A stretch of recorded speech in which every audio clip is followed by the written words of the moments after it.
Hello everyone, कैसे हैं आप सब। नारायण एडुकेयर एकेडमी के ऑफिशियल यूट्यूब चैनल पे आपका स्वागत है। मैं जीएस का फैकल्टी आरके सर आपको पढ़ाऊंगा पॉलिटी। पॉलिटी मतलब राज व्यवस्था। राज व्यवस्था स्टार्ट करने से पहले मैं आपको कुछ टर्म्स हैं, कुछ शब्द हैं जिसका शाब्दिक अर्थ बताऊंगा, फिर आपको आगे पॉलिटी की तरफ बढ़ूंगा। सबसे पहला क्वेश्चन आता है आपके दिमाग में कि पॉलिटी है क्या या राज व्यवस्था क्या है। आपने भी पढ़ा होगा, जब भी आप किसी चीज़ की शुरुआत करिए उसके शब्द का मतलब समझिए फिर आगे बढ़िए। तो मैं आपको बता रहा हूँ पॉलिटी या राज व्यवस्था। देखिए ये दो शब्दों से मिलकर बना है, राज प्लस व्यवस्था। यानी कोई एक राज होगा और उस राज में कैसी व्यवस्था होगी वही उसी के बारे में पढ़ते हैं राज व्यवस्था या पॉलिटी में। थोड़ा और डिटेल में जाइए। ये तो शाब्दिक अर्थ हो गया कि राज की व्यवस्था। राज का मतलब राज्य और राज्य का मतलब देश भी होता है। सिर्फ राज का मतलब या राज्य का मतलब ये यूपी, बिहार, दिल्ली, पंजाब ये सब वाला नहीं। इसके अलावा स्टेट का मतलब देश भी होता है, जैसे यूनाइटेड स्टेट ऑफ अमेरिका। तो एक एग्जैक्टली हुबहू स्टेट या राज्य का मतलब क्या होता है, आइए समझते हैं। एक राज्य बनता कैसे है। तो राज्य के बनने के 4 कंडीशन है, यानी अगर ये 4 चीज़ें आपको मिल जाता है तो समझिए उसको आप राज्य कह देंगे। तो क्या क्या वो ज़रूरी तत्व हैं, क्या इसेंशियल एलिमेंट्स हैं, उसके बारे में देखेंगे। सबसे पहले आता है भूभाग। यानी कोई एक राज्य हो या कोई एक देश हो, उसके लिए सबसे जो ज़रूरी चीज़ है कि उसका एक भूभाग होना चाहिए, एक निश्चित भूभाग होना चाहिए, उसका एक दायरा होना चाहिए। जैसे आपने भारत को ही ले लीजिए, आप भारत देश है तो भारत का एक क्या है, पर्टिकुलर उसका एरिया है, उसका क्षेत्रफल है, उसका एक दायरा है। तो राज्य बनने में सबसे ज़रूरी जो रोल प्ले करता है वह आपका भूभाग। दूसरा जो सबसे ज़रूरी रोल प्ले करता है वो है जनसंख्या। यानी कि वो जनसंख्या तो है लेकिन क्या वहाँ पे कोई भूभाग तो है लेकिन क्या वहाँ पे कोई जनसंख्या निवास करती है। क्या वो जनसंख्या मानवों की जनसंख्या है, इंसान रहते हैं, या फिर जानवरों की जनसंख्या है। तो यहाँ पे हम जनसंख्या की बात करेंगे और जनसंख्या में क्या होगा, मानव जनसंख्या। ठीक है, तो एक ऐसा भूभाग जहाँ पे जनसंख्या निवास करती हो। अगला जो कंडीशन है, अगला जो एलिमेंट्स है वो है सरकार। यानी उस जनसंख्या को नियंत्रित करने के लिए, उस जनसंख्या पे शासन करने के लिए क्या होना चाहिए, एक सरकार होना चाहिए, एक गवर्नमेंट होना चाहिए। इसके बाद गवर्नमेंट, सिर्फ गवर्नमेंट होने से क्या राज्य की अवधारणा पूरी हो जाएगी, राज्य का परिभाषा पूरा हो जाएगा? जी नहीं, बिल्कुल नहीं। वो जो सरकार है वो संप्रभु होना चाहिए। संप्रभु मतलब कि संपूर्ण, जिसके पास शक्ति हो। शक्ति मतलब किस चीज़ की शक्ति हो, किस चीज़ का पावर हो, निर्णय लेने की शक्ति हो, उसे बोलते हैं संप्रभुता। यानी कि एक ऐसी सरकार जिसके पास निर्णय लेने की पूरी आज़ादी हो, कोई उसके ऊपर बाध्यता न हो, किसी दूसरे राज्यों का उसके ऊपर दबाव न हो, किसी दूसरे देश का उसके ऊपर दबाव न हो।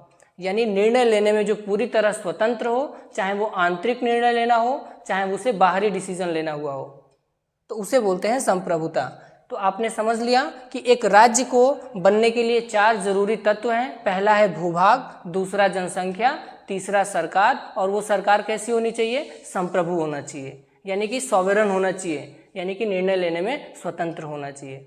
जैसे मोदी सरकार है वर्तमान में, तो वो पूरी तरह स्वतंत्र हैं। अमेरिका हमको नहीं कह सकता, इंग्लैंड हमको ये नहीं कह सकता कि तुम्हें क्या डिसीजन लेना है, रूस को सपोर्ट करना है यूएन में या नहीं। ये हमारा देश स्वतंत्र है और स्वतंत्र के साथ साथ संप्रभु भी है। तो ये हमारे देश के लोग डिसाइड करेंगे कि हमें क्या डिसीजन लेना है, चाहे आंतरिक मामला हो चाहे बाहरी मामला हो। समझ में आ गया?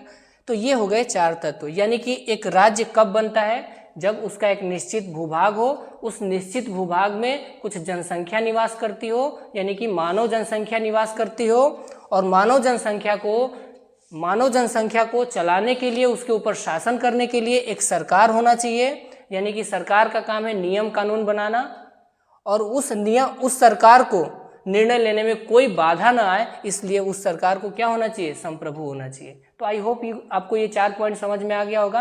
यानी राज्य या देश कब बनता है, जब कोई एक निश्चित भूभाग हो, उस भूभाग पे जनसंख्या निवास करती हो, और जनसंख्या को चलाने के लिए, उसके ऊपर शासन करने के लिए एक सरकार होनी चाहिए, और वो सरकार कैसी होनी चाहिए? संप्रभु होना चाहिए। तो ये 4 चीज़ों से मिलके आपका बनता है स्टेट या राज्य।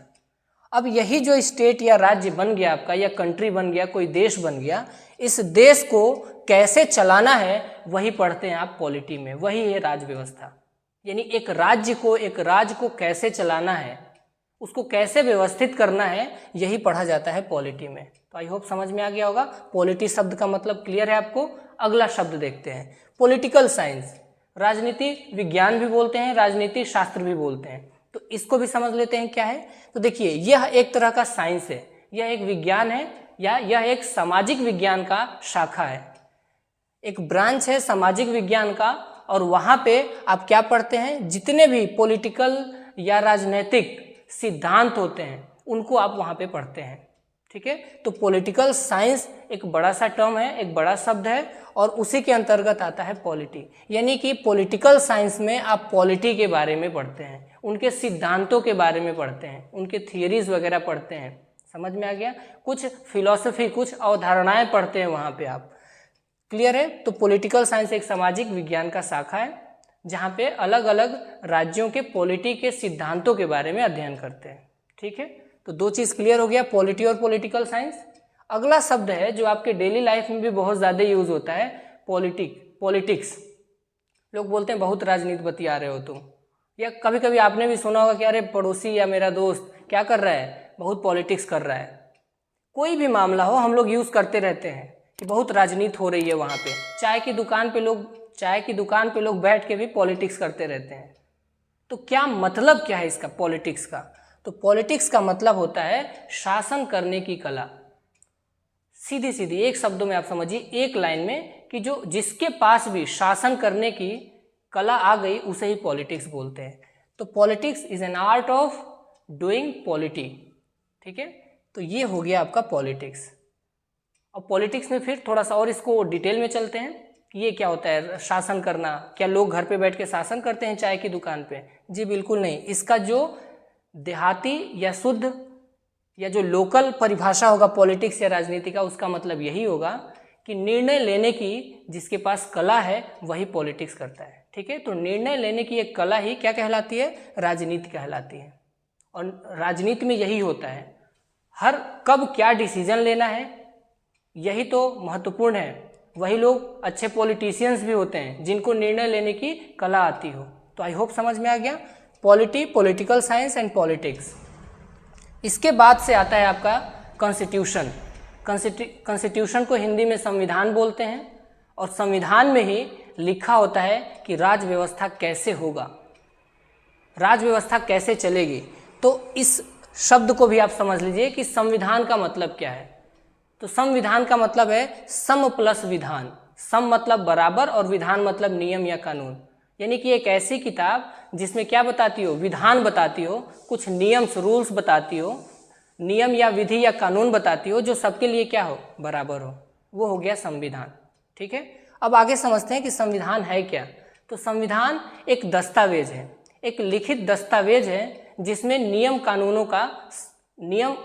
और कानूनों को क्या किया गया रहता है? संग्रहित किया रहता है। तो इसको अगर एक शब्द में या एक लाइन में परिभाषित करें तो नियमों और कानूनों का एक लिखित दस्तावेज ही क्या कहलाता है? संविधान कहलाता है। आई होप समझ गए होंगे आप लोग। तो संविधान क्या है? एक डॉक्यूमेंट्स है। उस डॉक्यूमेंट्स में क्या होता है? नियम्स होते हैं, कानून लिखे होते हैं कि कैसे किसी देश पे या कैसे कोई भी देश शासन करेगा, वहाँ की सरकार कैसे होगी, ये सारी चीज़ें। ठीक है, तो आई होप ये समझ में आ गया होगा। एक शॉर्ट संक्षिप्त में आप समझ लीजिए संविधान क्या है। तो संविधान एक नियम कानूनों का क्या है? दस्तावेज है, लिखित दस्तावेज है। ठीक है, तो ये 4 चीज़ें आपको क्लियर हो गई, और ये आपको स्टेट।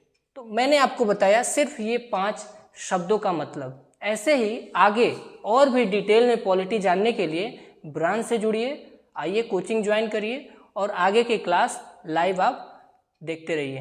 तब तक के लिए थैंक यू।